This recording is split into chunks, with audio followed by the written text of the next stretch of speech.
गौरी घमंडी जेठानी। अरे शिल्पा, तुम यहाँ क्या कर रही हो? जाओ जाकर अपनी जेठानी के लिए कुछ गर्मा गर्म पका कर लाओ। जी माँ जी, अभी जाकर लाती हूँ। शिल्पा ऐसा कहकर रसोई में चली जाती है, जिसके बाद कोकिला अपनी बड़ी बहू निरंजना से कहती है, अरे निरंजना बहू, इस समय तुम्हें अपना अच्छे से ख्याल रखना चाहिए। तुम तो जानती हो ये दौर बहुत नाजुक होता है। हाँ हाँ, मैं जानती हूँ, आप चिंता मत कीजिए, मैं अपना अच्छे से ख्याल रखूंगी। कोकिला ने 1 साल पहले ही अपने दोनों बेटों की शादी एक साथ की थी, लेकिन शादी के पूरे 1 साल बाद उसकी बड़ी बहू, जो कि बहुत सुंदर और गोरी थी, वो गर्भवती होती है। लेकिन छोटी बहू शिल्पा को प्रेगनेंसी में कुछ दिक्कतें आती हैं, जिसके चलते वह गर्भवती नहीं हो पाती। कुछ ही देर में शिल्पा गर्मा गर्म सूप बनाकर अपनी जेठानी के लिए ले आती है। ये लीजिए जेठानी जी, मैं आपके लिए सूप बनाकर लाई हूँ। निरंजना सूप तो ले लेती है, लेकिन सूप लेने के बाद वह अपनी सास से कहती है, माँ जी, मुझे आपसे कुछ कहना है। दरअसल मेरी माँ का फोन आया था और उन्होंने मुझसे कहा था कि बच्चे के समय मेरे सामने मेरे पति और सुंदर सुंदर बच्चों की फोटो अगर हो तो अच्छा होगा। जो दिखने में गोरे हों तभी बच्चा गोरा पैदा होगा। हाँ हाँ बहू, ये तो तुम्हारी माँ ने बिल्कुल सही कहा है। चिंता मत करो, कल ही मैं तुम्हारे कमरे में चारों तरफ गोरे बच्चों की फोटो लगवा दूंगी। हाँ हाँ, ये तो ठीक ही है, लेकिन अगर आप शिल्पा को भी मुझसे थोड़ा दूर रखो तो अच्छा होगा। कहीं शिल्पा के काले रंग का परछावा मेरे होने वाले बच्चे के ऊपर ना पड़ जाए। ये सुनकर शिल्पा को थोड़ा बुरा लगता है। कोकिला शिल्पा की तरफ देखकर कहती है, शिल्पा, कल से तुम निरंजना के आसपास मत जाना। ऐसा कहकर कोकिला वहाँ से चली जाती है, जिसके बाद बेचारी शिल्पा मायूस होकर कमरे से बाहर निकल जाती है। तभी उसे बाहर कोकिला मिल जाती है और उससे कहती है, अरे बहू, मुझे माफ करना, मैं ऐसा चाहती तो नहीं थी, लेकिन तुम तो जानती हो हमारे घर का ये पहला बच्चा होगा और मैं कुछ भी ऐसा नहीं चाहती जिससे बड़ी बहू को तकलीफ हो। कोई नहीं माँ जी, मुझे इसमें कोई आपत्ति नहीं, मेरा रंग काला है, इसमें मेरी ही गलती है। ऐसा कहकर शिल्पा घर के कामों में लग जाती। देखते ही देखते कुछ दिन बीत जाते। एक दिन शिल्पा रसोई में खाना बना रही होती है। खाना बनाते बनाते अचानक से उसको चक्कर आते हैं और वो रसोई में ही बेहोश हो जाती है। तभी वहाँ विशाल आ जाता है। अरे अरे, ये क्या? शिल्पा, शिल्पा उठो, शिल्पा क्या हुआ तुम्हें? शिल्पा को इस हालत में देखकर विशाल बहुत ज्यादा घबरा जाता है। वो उसे अपनी गोदी में उठाकर फौरन हॉस्पिटल ले जाता है, जहां शिल्पा का टेस्ट होता है। टेस्ट होने के बाद डॉक्टर विशाल के पास आते हैं और उससे कहते हैं, अरे मुबारक हो, आपकी पत्नी माँ बनने वाली है। डॉक्टर की बात सुनते ही विशाल बहुत खुश हो जाता है और अपनी पत्नी शिल्पा के पास पहुंचकर उसे गले से लगाकर कहते हैं, मुबारक हो तुम्हें, तुम माँ बनने वाली हो और मैं पिता बनने वाला हूँ। आखिरकार तुमने मुझे ये दिन दिखाई दिया। विशाल तो बहुत खुश होता है, लेकिन जब वह अपनी पत्नी को वापस घर लाकर घर के सभी सदस्य को इसके बारे में बताता है तो सभी लोग इस बात को नजरअंदाज कर देते हैं। अरे तो क्या हुआ, सिर्फ और सिर्फ गर्भवती ही तो हुई है, कौन सा तीर मारा है? अब मुझे ही देख लो, मेरा दूसरा महीना चल रहा है। वैसे भी इसका तो हमेशा का ही है, देख लेना, आज तो गर्भवती हो गई, लेकिन कुछ दिन में ही इसकी तबीयत खराब हो जाएगी और सब कुछ खत्म हो जाएगा। ऐसा कहकर कोकिला वहां से चली जाती है। देखते ही देखते कुछ महीने बीतने लगते हैं। बेचारी शिल्पा का पेट कुछ ही दिनों में निरंजना के पेट से भी ज्यादा बड़ा दिखने लगता है, जिसके चलते निरंजना को अजीब सा लगता है और वह अपनी सास से कहती है, जरा मेरी देवरानी का पेट तो देखो माँ जी, ऐसा लग रहा है जैसे पेट के अंदर ईंट पत्थर भर लिए। अरे दिखा लो डॉक्टर को, ये हकीकत में गर्भवती है भी या नहीं। ये सब विशाल सुन लेता है। जब से शिल्पा के गर्भवती होने का पता चला है, मैं एक बार भी उस डॉक्टर के पास चेकअप करवाने नहीं लेकर गया हूँ। चलो शिल्पा, आज मैं तुम्हें डॉक्टर के पास चेकअप के लिए लेकर जाऊंगा। विशाल अपनी पत्नी शिल्पा से बहुत प्यार करता था। उसे शिल्पा के रंग रूप से कोई मतलब नहीं था, क्योंकि उसे शिल्पा का व्यवहार बहुत भाता था। वह शिल्पा को डॉक्टर के पास लेकर जाता है, जहाँ के पेट का एक्सरा होता है, जिसे देखकर डॉक्टर विशाल से कहता है, अरे तुम्हारी पत्नी को तो जुड़वा बच्चे होने वाले हैं, आज से तुम्हें उसका थोड़ा अच्छे से ख्याल रखना होगा। ये सुनकर विशाल बहुत खुश होता है और अपनी पत्नी शिल्पा को ध्यान पूर्वक वापस घर ले आता है। वह घर के सभी सदस्यों को इसके बारे में बताता है। माँ, जानती हो आप, शिल्पा को जुड़वा बच्चे होने वाले हैं। डॉक्टर ने कहा है कि उसका अच्छे से ख्याल रखना है। अरे तो क्या हुआ, बच्चा ही तो है, तेरी भाभी को भी होने वाला है। क्या तूने कभी उसके बारे में सोचा? शिल्पा को बोल जल्दी से कुछ बनाकर तेरी भाभी को खिला देगी, उसने सुबह से कुछ नहीं खाया है। कोकिला ऐसा कहकर चली जाती है, जिसके बाद विशाल खुद ही रसोई में जाता है और अपनी पत्नी के साथ अपनी भाभी के लिए भी खाना बनाता है। उसके बाद वह खाना ले जाकर अपनी भाभी को सबसे पहले देता है और उसे शिल्पा के जुड़वा बच्चे के बारे में बताता है। ये सुनकर निरंजना अंदर ही अंदर जलने लगती है। विशाल उसे खाना देने के बाद अपनी पत्नी शिल्पा को खाना खिलाने पहुंच जाता है। अजी, आपको ये सब करने की क्या जरूरत थी? मुझसे कह दिया होता, मैं खुद ही बना देती। अरे तुम मेरे बच्चों को जन्म देने वाली हो, अब मैं तुम्हारा ख्याल भी न रखूं? हाँ। ये सुनकर शिल्पा बहुत खुश होती है, लेकिन तभी वहाँ निरंजना आ जाती है। अरे देवरानी, तुम यहाँ मेरे देवर से सेवा करवा रही हो? क्या तुम्हें मेरी जरा भी परवाह नहीं है? कहिए दीदी, आपको क्या चाहिए? मैं अभी दे देती हूँ। अरे बस बस, अब जब मैं उठी हूँ तो मैं ही ले लूंगी। तुम्हें जब फुर्सत मिले तब मेरे पास आ जाना, मुझे तुमसे कुछ काम करवाने हैं। ऐसा कहकर निरंजना वहाँ से चली जाती, जिसके चलते शिल्पा ये सब सुनकर अपना खाना भी अधूरा छोड़ देती है और निरंजना के काम करने पहुँच जाती है। वहीं निरंजना अपने मन ही मन सोचती है, इसको जुड़वा बच्चे क्यों हो रहे हैं? इससे अच्छा तो कोई हादसा हो जाए जिसके चलते इसके दोनों बच्चे इसके पेट में ही मर जाएं। निरंजना ऐसा सोच ही रही थी कि तभी उसे अपने बिस्तर के बराबर वाली टेबल पर केले नजर आते हैं। निरंजना उन केलों को उठाती है और खा लेती है और उसके छिलके अपने कमरे में जगह जगह फेंक देती है। बेचारी मेरे कमरे में मेरी मदद करने आई थी, लेकिन अब मेरे कपड़े अलमारी में लगाते लगाते इसका पैर इस केले के छिलके पर पड़ेगा और ये फिसल कर गिर जाएगी, जिसके चलते इसके दोनों बच्चों से छुटकारा मिल जाएगा। निरंजना ऐसा कहकर खुश हो रही थी, तभी शिल्पा पिलो के कवर लेकर उसके पास आ ही रही थी, लेकिन अचानक से उसका पैर फिसल जाता है और वह निरंजना के ऊपर ही उसके पेट पर गिर जाती है, जिससे दोनों को लीवर, पेट और पेट में दर्द शुरू हो जाता है। जिसके बाद घर के सभी सदस्य उन दोनों को हॉस्पिटल लेकर पहुंचते हैं, जहां निरंजना का बच्चा मर जाता है, लेकिन उसकी काली देवरानी के जुड़वा बच्चे सही सलामत होते हैं, जो कि बहुत सुंदर और गोरे होते हैं। बेचारी निरंजना अपनी गलती का पछतावा करते हुए रो रही होती है। ये सब मेरी ही गलती है, मैंने अपनी घमंड के चलते अपनी देवरानी का बुरा सोचा, लेकिन उल्टा मेरा ही बुरा हो गया। ये सब कोकिला सुन लेती है। ये क्या कह रही हो बहू? कौन सी गलती का पछतावा कर रही हो तुम? निरंजना अपनी गलती अपनी सास को बताती है, जिसके चलते कोकिला को भी बहुत गुस्सा आता है, लेकिन कहीं ना कहीं उसकी भी गलती थी। वह भी शिल्पा को उसके रंग की वजह से बहुत बुरा भला कहती थी। तभी वहाँ शिल्पा अपने दोनों जुड़वा बच्चों को गोदी में लेकर आती है और अपना एक बच्चा निरंजना को देते हुए कहती है, जेठानी जी, मैं 2 बच्चे पालकर क्या करूंगी, इसलिए मैं चाहती हूँ मेरा एक बच्चा आप पालो, क्योंकि आप एक बहुत अच्छी माँ बन सकती हो।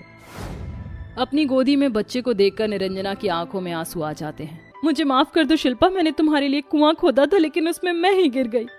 जो हुआ उसे भूल जाइए, मैं तो आपको पहले ही माफ कर चुकी हूँ। आज से एक बच्चा आपका और एक बच्चा मेरा।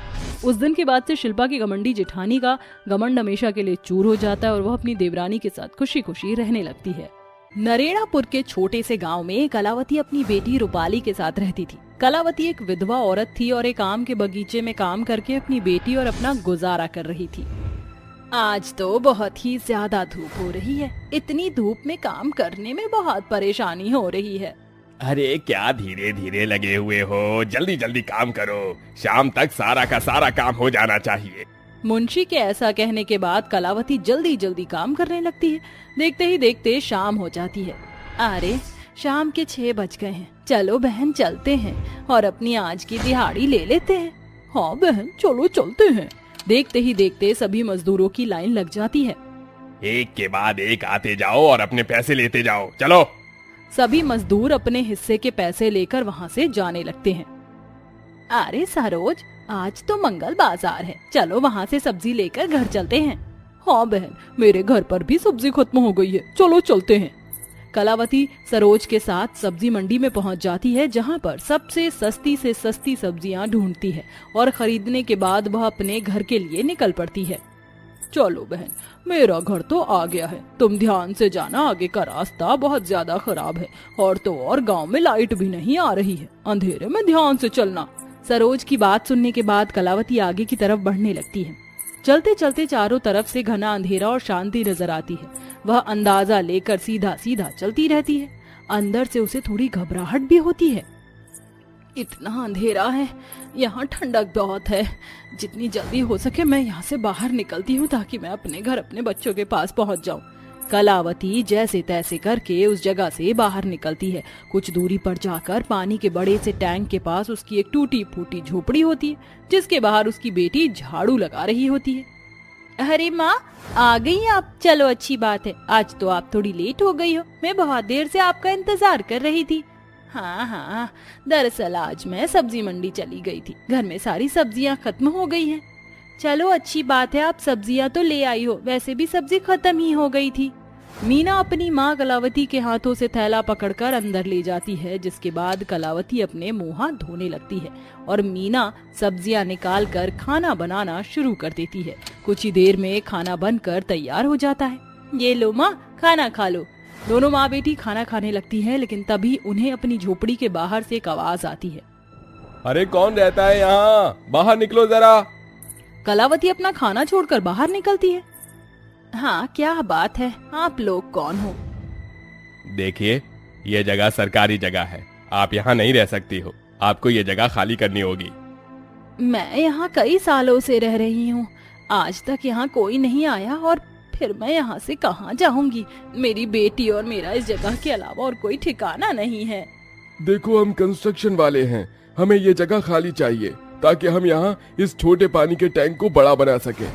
कलावती बहुत ज्यादा परेशान हो जाती है, उसे कुछ समझ नहीं आता। ना चाहते हुए भी उसे अगले दिन सुबह अपनी बेटी के साथ वो जगह खाली करके जाना पड़ता है। माँ, अब हम लोग कहाँ जाएंगे? कहीं तो जाना ही होगा बेटी। कलावती और मीना चलते चलते आम के बगीचों के पास पहुँच जाते हैं, जहाँ पर उन्हें खाली टूटी फूटी झोपड़ी नजर आती है। लगता है कि इस झोपड़ी में कोई नहीं रहता, चलो हम इसके अंदर चलते हैं और यहीं रह लेंगे। दोनों माँ बेटी अंदर पहुंच जाती हैं। उस झोपड़ी में एक बूढ़ी औरत अपनी आखिरी सांसें गिन रही थी। हे भगवान, मुझे अपनी शरण में ले ले, क्यों मुझे दुख दे रहा है? माँ जी, आपको क्या हुआ है और आप इस तरह भगवान को याद क्यों कर रही हो? चिंता मत करो, आप बिल्कुल ठीक हो जाओगी। तुम कौन हो और यहाँ क्या कर रही हो?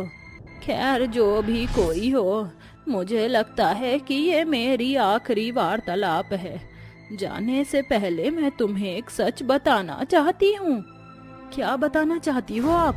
बताओ। ये जो आम का बगीचा है, ये कोई मामूली बगीचा नहीं है, ये एक जादुई बगीचा है।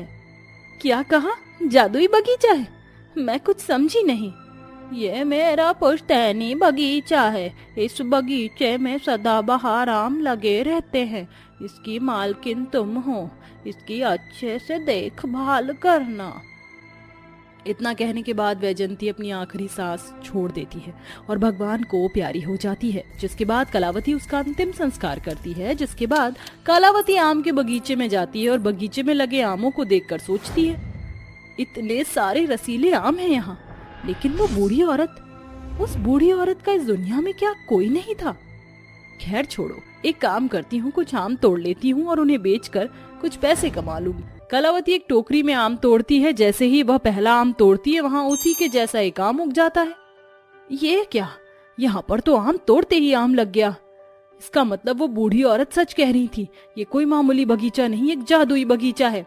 तभी मीना भागते हुए कलावती के पास आती है और उससे कहती है, माँ, आपको पता है ये बगीचा सचमुच में जादुई बगीचा है। वो औरत सच ही बोल रही थी। यहाँ तो मर्जी आम तोड़ लो, वो अपने आप वैसे ही अचानक से उग जाता है। देखो, मैं आपको दिखाती हूँ।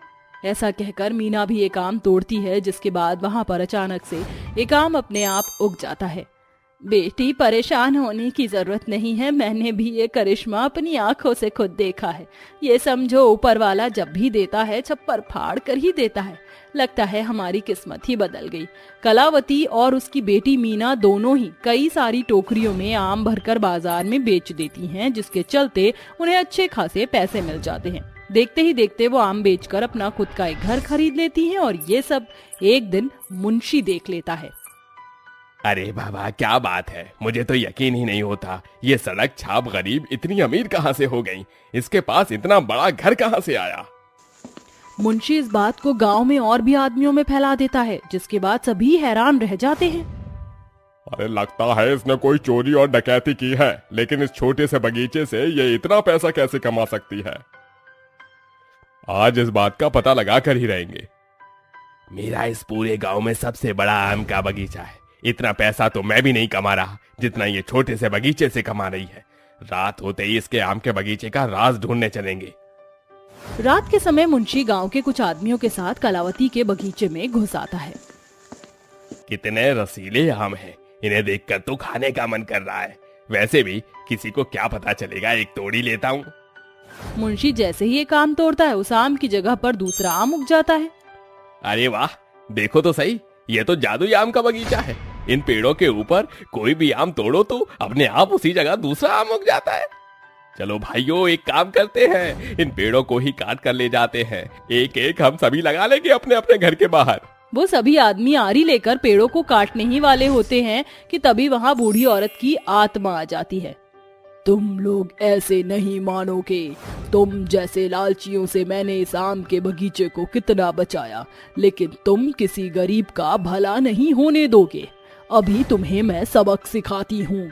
वो औरत अपनी शक्तियों से उन्हें आसमान में उड़ाकर जमीन पर पटकती है, जिसके चलते उन्हें अपनी गलती का एहसास होता है और वो सभी बूढ़ी औरत की आत्मा से माफी मांगते हैं। हमें माफ कर दो, हमें जाने दो। आज के बाद हम इस जादुई आम के बगीचे में कभी नहीं आएंगे और ना ही कभी लालच करेंगे। हमें माफ कर दो और हमें जाने दो। बूढ़ी औरत की आत्मा उन्हें जाने देती है। उस दिन के बाद से उस जादुई आम के बगीचे की देखरेख कलावती और उसकी बेटी मीना के हाथों में ही होती है और वो अब उस आम के बगीचे के चलते खुशी खुशी अपने जीवन में जीने लगते हैं।